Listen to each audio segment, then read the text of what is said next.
70 years old. He says, hey, I just bought a full suspension mountain bike, e-bike. And I looked at the guy and I'm thinking, why would a 70-year-old guy, buy this e-bike, mountain bike? And he's like, so I can live. That's Jason Hall. He's a community advocate and bike enthusiast who you might know from those Apple ads a while back showing off the famous group ride, Slow Roll. But what you might not know is that after co-founding that event, he's on to some new paths. One is RiDetroit, showing the beauty of Detroit through a variety of walking and bike tours. The other, he's part of the new Electric Avenue Bikes on Woodward. They specialize in e-bikes. That technology gives you an extra boost when you pedal, opening up a bunch of new options on two wheels. And it's my opinion that Detroit is the city best experienced by bike. So coming to you from the fabulous Fisher Building, I'm Jared Stays, and this is your Daily Detroit for Thursday, October 3rd, 2019. We'll get into all of that in 30 seconds after a word from our sponsor for today, Lawrence Technological University. Traditional four-year students love Lawrence Technological University's thriving campus life, but LTU has always met non-traditional students' needs too. Lawrence Tech offers more than 100 degree and certificate programs that can get adult students started or back on track, and most classes are conveniently offered evenings at LTU's beautiful Southfield campus or online, so you can balance your social, family, and work life even while you power up your career. Find out more at ltu.edu. That's ltu.edu. Well, look who has walked into the Fisher Building. My old friend Jason Hall. How are you? Welcome to Daily Detroit. I'm doing amazing. How are you? Good. So it seems like every time you come across this table, whether it's here or we were up on Mackinac Island, there's some big things happening in your life. And if people don't know, Jason Hall is the creator of Slow Roll. He's a bicycling advocate. He is somebody who eats pizza on the regular. And he's an overall great guy who is always got something interesting happening. And the most interesting thing is his newest project. You're into electric bikes now. Yeah. What's this about?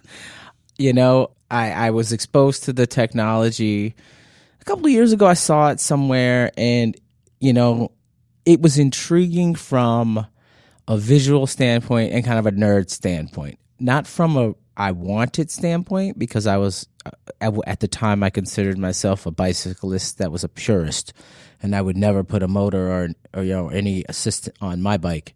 So I saw it, and I thought, this thing is kind of cool looking, though. So when I questioned about what it was, it got me, and here I am now. I jokingly was just talking about how people call me the e-bike evangelist these days. It's not hard to get me to ride what we jokingly call an acoustic bike as opposed to electric, but I have to have more of a specific reason to ride that. I will definitely grab my e-bike over anything that I have now. So let's talk about what exactly is an e-bike. It's not like a moped or something like that. What is it? They are pedal assist. So what that is in order to initiate the motor, you do have to be pedaling the bike. So that is where we differ from a moped. So let's get that. Thank you for getting that out of the way, because most people will look at e-bikes, they think, I should be able to get on and throttle it and ride away. No, it is merely assisting you at the level of which you need assistance or want assistance. Okay, so this can kind of dial in where it could actually be a quote-unquote acoustic bike. I love that term. Or you could give it a lot more juice. We were talking before we got on the air that you actually gotten up into the 20-mile-an-hour range, sure. 20-plus-mile-an-hour range. And what this does is that it kind of opens it up as a commuting thing, because for me, I love riding my bike, and I enjoy it. I live in the North End. I'm always glad to use my bike. But I'll tell you, there's nothing more annoying that you're going to a big meeting or something like that, and you have to get there so early because you've got to prep. If you ride your bike in and it's any bit of hot out, you've got to prep. You're not together for it. Where something like an e-bike sounds interesting to me because you basically can just roll in. It's putting you really ahead of traffic in the sense that, cars are stopping. Once that bike lane is open, it's open, and so we're not going so fast that we can't be in a bike lane. So we're progressing definitely past that. And because of the assist, yeah, man, that was one of the first things that got me, when we talk about e-bikes. most people are going to connect to the elementary sort of things that I say about an e-bike, which are they're fast and they're fun. Well, one of the first things I experienced was, I had borrowed one from American Cycle and Fitness in Royal Oak. Not a plug, but that's where I got it from. But I totally took it home, and it was an 85-degree day, and I had to go to a meeting. So I got on the e-bike, and I actually ended up getting there 15 minutes early, dry as a bone. And I was just like, okay, what is this about? All of a sudden, and it was cool to be passing cars in the bike lane and then pulling up next to me, trying to figure out how. That's the other thing. Is most people can't see the battery, so they're uber confused as to how a bike is going the same amount of speed as a car. So yeah, that was one of the first things. And then you can get really into all the other stuff. Well, the e-bike is a global phenomenon, isn't it? Oh yeah. Like with most things, Europe is kind of ahead of us on this one. And, they commute everywhere over there. And so the market share over there is already at 70%. 70% of the people over there are riding some type of pedal assist. So we think that, the United States is not far behind. And you can see that kind of alternative transportation need growing with, you got the scooters downtown. You've got all kinds of alternative transportation, and e-bikes are poised to fit right in there. So e-bikes, you found it. It's something that I also know it can open up biking to a lot of different people, right? Oh yeah. It really, when people talk about bikes, they say, oh, everybody can ride a bike. That saying exists. And in theory, yes, everybody should be able to ride a bike. In theory, everybody, perfect world is born perfect and they can have perfect balance and all that jazz. But that's not real. And so what I feel like for me, an e-bike is the bike for everybody, because really now you're getting into trike e-bikes, which is 3 wheels. And now it just opens up the technology to get people on bikes.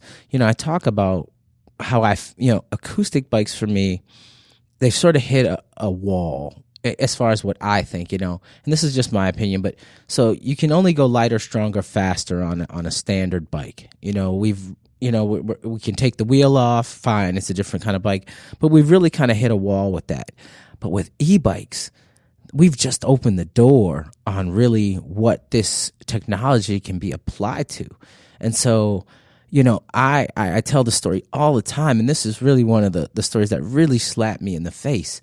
Is I was actually working with the bike shop at the boat show, and we were showing folding e-bikes. And a gentleman came up to me, and this is a true story, 70 years old. He says, hey, I just bought a full suspension mountain bike e-bike. And I looked at the guy, and I'm thinking, why would a 70-year-old guy, buy this e-bike, mountain bike?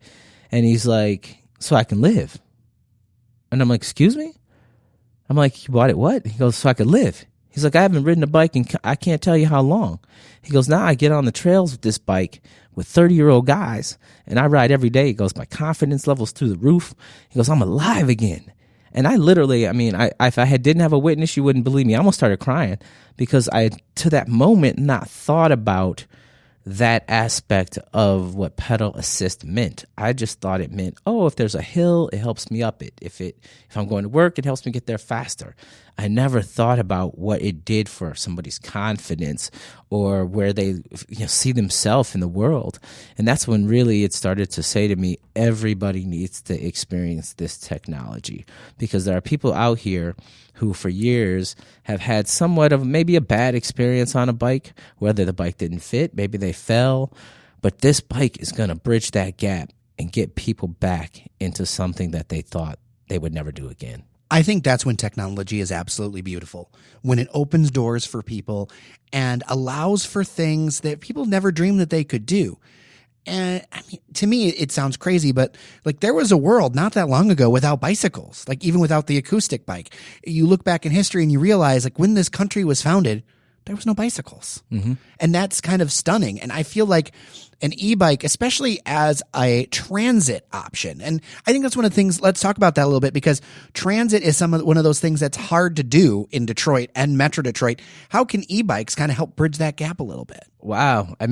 You think about the cost of, owning a car around here. I mean, it's astronomical. I don't mean astronomical in the sense of millions of dollars, but for the average person, if you're talking about insurance, owner, car note.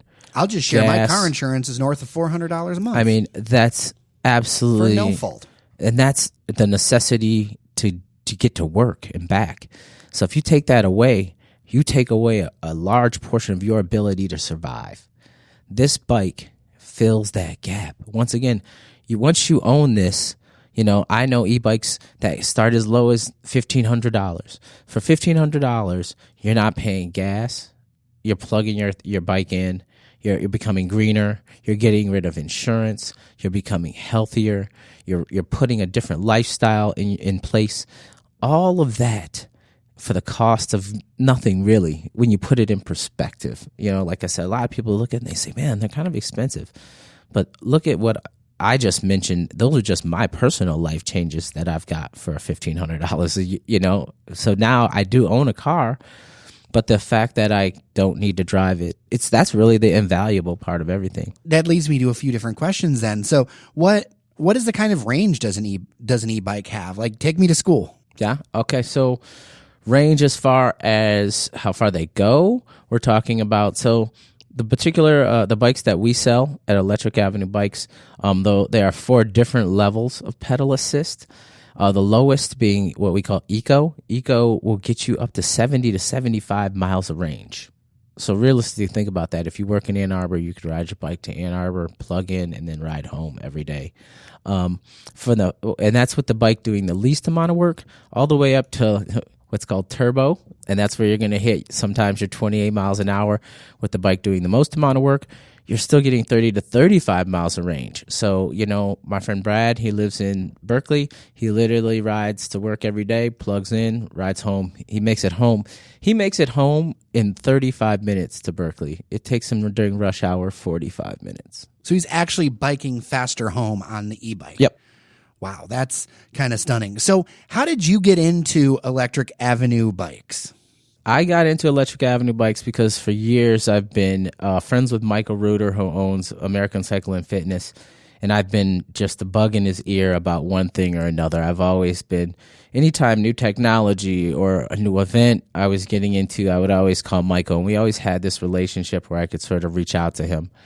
We just sort of collided in our ideas at the time where I was exiting Slow Roll and sort of starting my own thing with RiDetroit.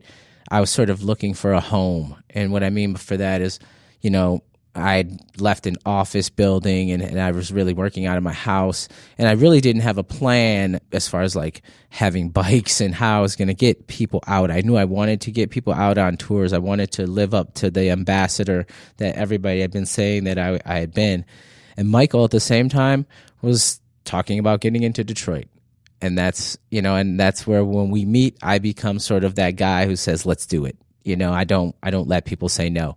And I think that was a great collaboration, is Michael's passion to be in Detroit and my passion to show Detroit. And so it just came together really over a couple conversations. And then I met Ken Stonehouse, his partner. And then, we just got along. And I think that's important on anything, is we're like really good friends. So above everything, we have similar ideas. We're all moving forward, but we all like each other as people, and we all want to see each other succeed. And that's what was important for all of us. And so that's how Electric Avenue Bikes, they were, I'm sure, already in the process of looking, but RiDetroit and our partnership, I'm sure, helped with that. And it definitely does to this day, because we can talk about e-bikes all day, but the experience of being on an e-bike is what's going to get you over the hump.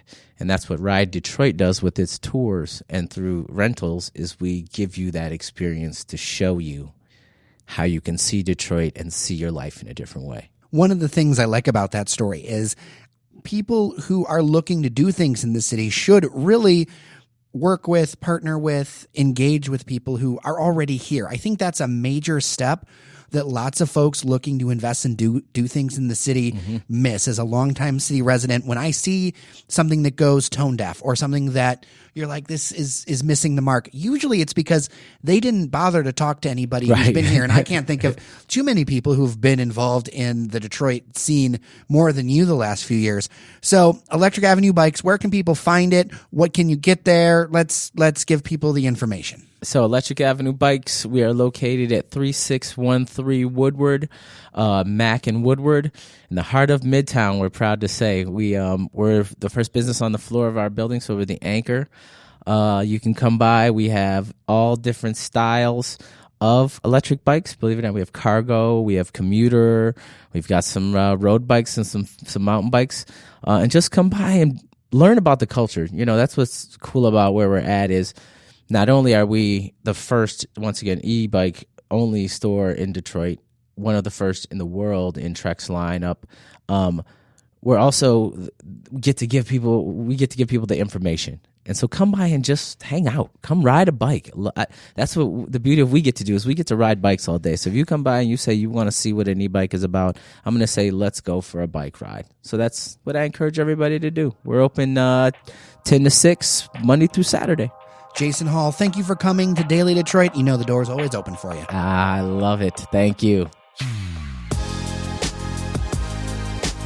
All right, that'll do it for today's show. Thanks to Cheyenne Noserini for editing this episode.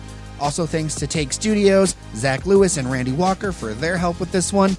And of course, thanks to you for listening to Your Daily Detroit. I'm Jairus Days. Take care of each other, and we'll see you around Detroit.